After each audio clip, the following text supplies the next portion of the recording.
پاکستان کی تقدیر ہے وہ ہم نے اندر سے ہی بدلنی ہے نا. نو ڈیپینڈنس آن آؤٹ سائڈ، سوائے اس کے کہ ہم یہ چاہتے ہیں کہ دنیا کے اندر جو ہیومن رائٹس وائلیشن پاکستان میں ہوا ہے اس کو ہم اجاگر کرتے رہیں.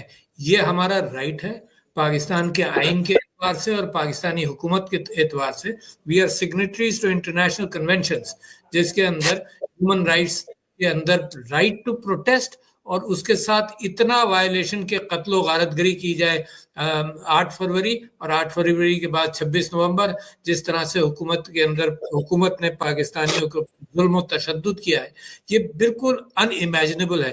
میرا خیال ہے کہ مشرقی پاکستان میں ایسا قتال ہوا ہوگا، مگر اس پاکستان کے اندر even during the MRD movement Zia ul-Haq صاحب کے زمانے میں اور اس کے بعد بھی کبھی میری یادداشت میں، ایوب خان کے زمانے سے میں سیاست میں انٹرسٹ لے رہا ہوں، مگر کبھی میری یادداشت میں اتنا ظلم و تشدد نہیں ہوا.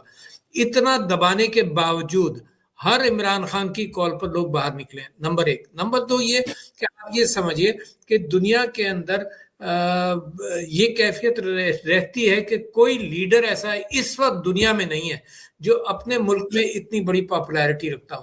یونیک کیفیت ہے. یعنی اس وقت عمران خان صاحب 80% یا 90% پاکستانیوں کے دلوں میں راج کرتے ہیں اور ان کی پاپولیرٹی اتنی ہے. میں آپ سے یہ کہنا چاہتا ہوں کہ پاکستان ہندوستان کی تاریخ میں بھی کبھی کسی لیڈر کی اتنی پاپولیرٹی نہیں تھی.